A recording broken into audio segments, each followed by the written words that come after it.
اعوذ باللہ من الشیطان اللعین الرجیم بسم اللہ الرحمن الرحیم الحمدللہ رب العالمین وصلی اللہ علی محمد وآلہ الطیبین الطاہرین اما بعد۔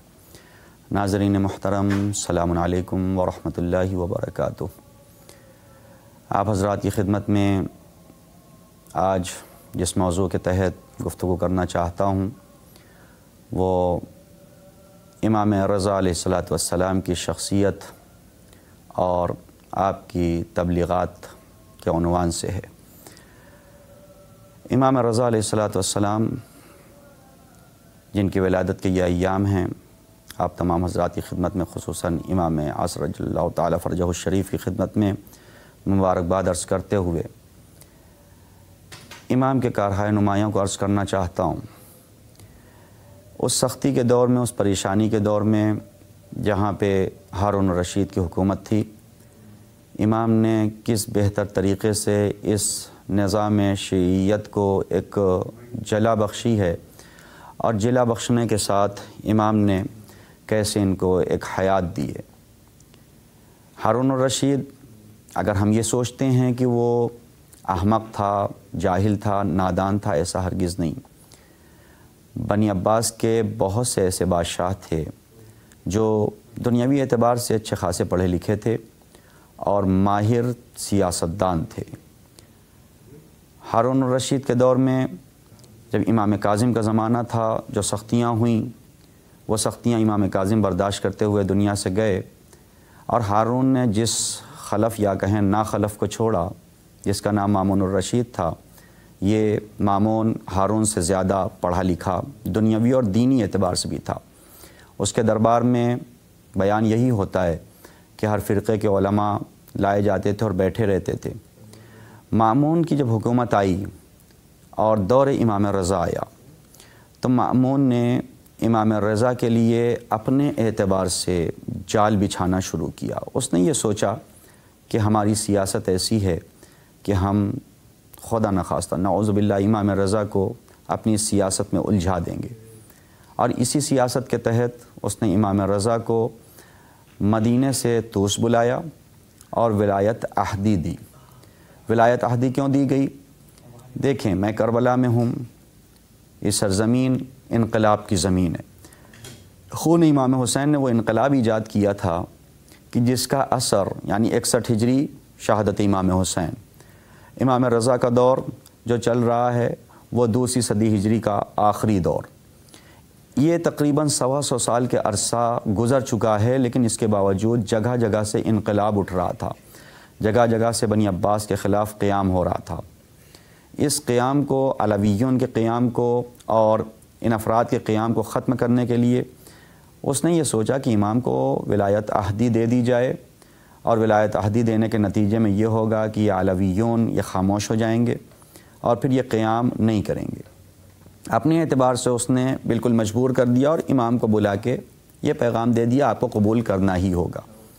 یہاں پہ 2 راستے تھے، یا تو امام ابھی شہادت پیش کر دیں، یا تو امام اس کی ولایت عہدی کو قبول کریں اور اس کی سیاست کو ختم کر دیا جائے۔ ائمہ کی عمر مبارک جتنی بھی عمر رہی، ائمہ ہر دور میں بہتر جانتے تھے کہ کب کیا کرنا ہے۔ ہم یہ سوچتے ہیں کہ مولا کو یہ کرنا چاہیے تھا، یہ کرنا چاہیے تھا، یہ کرنا چاہیے تھا۔ ہمارے اعتبار سے امام نہیں چلتے۔ امام کا مطلب ہی ہوتا ہے آگے چلنے والا، امام کا مطلب جو آگے رہے۔ امام حسن کے دور میں ضرورت تھی، امام حسن نے صلح کر لی۔ امام حسین کے دور میں ضرورت تھی، امام حسین نے قیام کیا۔ چوتھے امام کے دور میں جیسی ضرورت تھی، امام نے جہاد کیا، دعا کے ذریعے سے غلام کو آزاد کرا کے، اور دیگر ذرائع تھے تربیت شاگرد کے عنوان سے امام سجاد نے جہاد کیا۔ 5ویں اور 6ٹھے امام کے دور میں حالات سازگار ہو گئے، آپ نے شاگردوں کی تربیت کی اور ہر فیلڈ میں ہر علم کے ماہر ترین افراد تیار کیے۔ 8ویں امام کے دور میں مسئلہ یہ ہے کہ ابھی امام کو اپنی عمر کو آگے لے جانا ہے باذن پروردگار، اس لیے امام نے اس ولایت عہدی کو قبول کیا، اور ولایت عہدی کو قبول کرنے کے باوجود بھی ہارون سے کچھ ایسی شرطیں رکھ دیں کہ ہارون، ولی عہد تم بنا رہے ہو، نظام میرا چلے گا، حکم میرا چلے گا، میں اپنے اعتبار سے حکم چلاؤں گا، اور شرطیں رکھ دی کہ حکومت کے کاموں میں میرا دخل نہیں ہوگا، اور جہاں جہاں بھی جیسی ضرورت آتی تھی وہاں امام اس بات کا ضرور اظہار کر دیتے تھے کہ دیکھو میں راضی نہیں ہوں، یہاں پر میں اس حکومت سے راضی نہیں ہوں۔ ولایت عہدی قبول کی۔ بہت سے ایسے بھی افراد تھے کہ جن کو ناگوار گزرا، اس لیے کہ جو لوگ یہ سوچتے ہیں کہ راستہ وہی اچھا ہے جو ہم سمجھ رہے ہیں، تو اگر امامت یا رسالت ان کے خلاف کوئی کام کرتی ہے تو انہیں لگتا ہے کہ یہ اللہ کے خلاف کام ہو گیا۔ وہ یہ نہیں سمجھتے کہ میرے خلاف ہو رہا ہے، اللہ کے خلاف نہیں ہو رہا ہے۔ جب رسول نے صلح کی تب بھی اعتراض کیا گیا، جب امام حسن نے صلح کی تب بھی اعتراض کیا گیا، امام حسین نے قیام کیا تب بھی بہت سے لوگوں نے اعتراض کیا، مولا کہاں جا رہے ہیں۔ ویسے ہی امام رضا نے ولایت عہدی قبول کی تب بھی اعتراض کیا گیا، لیکن مولا نے جگہ جگہ پہ، امام رضا نے جگہ جگہ پہ اس بات کو بتایا کہ نہیں، میرا راستہ الگ ہے، مامون کا راستہ الگ ہے، میرا راستہ الگ ہے، مامون کا طریقہ الگ ہے۔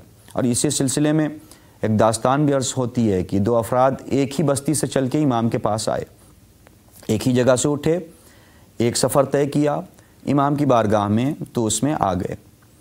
ایک نے سوال کیا، مولا یہ بتائیے میری نماز کا کیا حکم ہے، نماز تمام ہے یا قصر ہے؟ مولا نے کہا تمہاری نماز تمام ہے۔ دوسرا ساتھی جو وہیں سے آیا تھا، اسی بستی سے آیا تھا، اتنی ہی مسافت طے کر کے آیا تھا، اس نے سوال کیا، مولا میری نماز کا کیا حکم ہے؟ مولا نے کہا تمہاری نماز قصر ہے۔ اب دونوں ایک دوسرے کے چہرے کی طرف دیکھنے لگے۔ ہم دونوں ایک مسافت طے کر کے آئے ہیں، ایک گاؤں سے آئے، ایک شہر سے آئے، اتنے کلومیٹر چل کے آئے، مولا کے پاس پہنچے، ایک کی نماز تمام، ایک کی نماز قصر، آخر یہ ہوا کیا؟ کہا مولا دونوں ایک گاؤں سے آ رہے ہیں، ایک بستی سے آ رہے ہیں، اس کی نماز تمام ہے، میری نماز قصر ہے، آخر ایسا کیوں؟ مولا نے کہا دیکھو یہ جب اپنی بستی سے چلا تھا تو اس کا ارادہ نیک تھا، اس نے نیت یہ کہ میں جا رہا ہوں اپنے زمانے کے امام سے ملاقات کے لیے، امام رضا سے ملاقات کے لیے جا رہا ہوں۔ اس کا سفر کیا ہے؟ سفر طاعت ہے، سفر اطاعت ہے، اللہ کے لیے سفر ہے۔ تم نے یہ ارادہ کیا تھا کہ میں جا رہا ہوں مامون سے ملاقات کروں گا، تم ظالم بادشاہ سے ملنے کے لیے نکلے تھے، ایک ہی جگہ سے چلے، ایک ہی جگہ پہنچے، ایک ہی مسافت طے کی، اس کے باوجود ایک کا سفر سفر اطاعت ہے، ایک کا سفر سفر معصیت ہے، اور اللہ ڈسکاؤنٹ سفر معصیت والوں کو نہیں دیتا ہے۔ اگر تم گناہ کے لیے سفر کر رہے ہو تو تمہاری نماز قصر نہیں ہوگی، تمہاری نماز تمام ہوگی۔ اور اسی لیے آج ہم لوگ بھی سمجھ لیں، جب یہ آگے تو یہ مسئلہ بھی عرض کر دوں کہ جو لوگ مثلاً کسی گناہ کے لیے کوئی سفر کرتے ہیں اور نمازی بھی ہیں تو وہ اپنی نماز تمام پڑھیں، نماز قصر نہیں پڑھیں۔ وہ گناہ تو اپنی جگہ گناہ ہے ہی، نمازی اگر ہے نماز ادا کرنا چاہتے ہیں تو وہ نماز قصر نہیں پڑھ سکتے۔ اللہ کے لیے سفر کرو گے تو نماز قصر ہوگی، ورنہ نماز تمام رہے گی۔ امام نے دونوں کو الگ الگ بتایا اور یہ اس بات کو کلیئر کر دیا، امام رضا اور راہ امام رضا الگ ہے، راہ مامون الگ ہے۔ ایسے ہی کئی جگہ پہ مولا اس بات کو واضح کر دیتے تھے کہ نہیں، جس طریقے سے یہ مامون کام انجام دے رہا ہے وہ طریقہ صحیح نہیں۔ اور اسی لیے جب اس نے کہا تھا کہ مولا نماز عید پڑھا دیجئے، مولا نے کہا پڑھاؤں گا، ٹھیک ہے، پہلے تو انکار کیا، لیکن جب زیادہ اصرار ہوا مولا نے کہا ٹھیک میں نماز پڑھا دوں گا، لیکن اس طریقے سے نکلوں گا جیسے میرے جد رسول نکلتے تھے، جیسے میرے جد امام علی نے نمازیں پڑھائی ہیں۔ کہا ٹھیک ہے پڑھائیں۔ اور یہ جملہ کیا بتا رہا ہے؟ یہ جملہ خود اس بات کی تاکید کر رہا ہے، اس کا مطلب ابھی تک یہ بنی امیہ اور بنی عباس کے جتنے افراد نماز پڑھا رہے تھے ان کی نماز رسول والی نماز نہیں تھی، ان کی نماز امام علی والی نماز نہیں تھی۔ معصومین جو جملے کہتے تھے منطوق تو ایک ہوتا تھا، مفاہیم بہت سے نکلتے تھے اس کے، یعنی تمہاری حکومت غیر مشروع ہے، تمہاری نماز غیر مشروع ہے، تمہاری نماز رسالت والی نماز نہیں ہے، تمہاری نماز امامت والی نماز نہیں، یہ الگ ہے۔ اور پھر امام جب نکلے ہیں اس الہی طریقے سے، امام آگے بڑھے تسبیح پڑھتے ہوئے، اللہ اکبر کہتے ہوئے، ایک عظیم مجمع آ گیا امام کے پیچھے پیچھے۔ کیا ہوا؟ انقلاب رونما ہونے کو آ گیا۔ لوگوں نے کہا مولا کو واپس بلا لیجئے ورنہ انقلاب آ جائے گا۔ مامون نے مولا کو واپس بلا لیا۔ یہ خود واپس بلانا ساری دنیا میں مشہور ہو گیا، پوری حکومت میں مشہور ہو گیا کہ امام رضا کا طریقہ الگ ہے، مامون کا طریقہ الگ ہے۔ اس ولایت عہدی کو قبول کرنے کے باوجود، اس دربار میں جانے کے باوجود، امام رضا نے اپنے طریقے کو علیحدہ رکھا اور ہمارے تمام چاہنے والے اہل بیت کے تمام چاہنے والوں کے لیے ایک پیغام دے دیا۔ اگر کبھی مجبور ہو درباروں میں جانے کے لیے، اگر کبھی مجبور ہو ظالم بادشاہ کے پاس جانے کے لیے، تو مجبور انسان اپنا راستہ الگ رکھتا ہے، ان کے جیسا ہو نہیں جاتا۔ ہمارے یہاں بہت سے ایسے، ہمارے ہندوستان میں جو حکومت ہے، بہت سے ایسے افراد ہیں جو حکومت میں کام کرتے ہیں اور جانا چاہتے ہیں، ان کے لیے بھی طریقہ بتا دیا۔ اگر حکومت میں جا رہے ہو تو حکومت میں جانے کے بعد ایک بات کا خیال کرنا کہ محسوس یہ ہونا چاہیے تم الگ ہو، وہ الگ ہیں، محسوس یہ ہونا چاہیے تمہارا راستہ الگ ہے، ان کا راستہ الگ ہے۔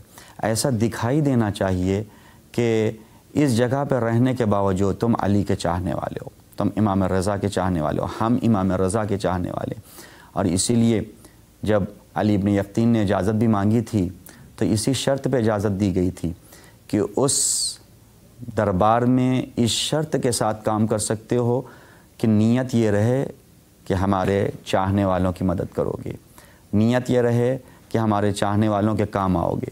جتنے افراد بھی ایسی جگہوں پہ کام کر رہے ہیں، میں ان سے عرض کرنا چاہتا ہوں، اس نیت کے ساتھ کام نہ کریں کہ اپنے گھر والوں کا پیٹ پالیں گے، اس نیت کے ساتھ کام کریں کہ اگر ہم یہاں پر آئے ہیں، یہ ایک نظام چل رہا ہے، تو ہم اہل بیت کے چاہنے والوں کی مدد کریں گے، جہاں جہاں بھی ہم سے ممکن ہوگا ہم ان کی نصرت کریں گے، تاکہ امام رضا علیہ الصلاۃ والسلام ہم سے یہ کہہ سکیں کہ یہ ہمارا چاہنے والا ہے۔ آخر میں پھر آپ تمام حضرات کی خدمت میں اس موقع کی مبارکباد عرض کرتے ہوئے دعا کرنا چاہوں گا، پروردگار ہمیں توفیق دے، ہمراہ امام رضا علیہ الصلاۃ والسلام پہ قدم آگے بڑھا سکیں۔ والسلام علیکم ورحمۃ اللہ وبرکاتہ۔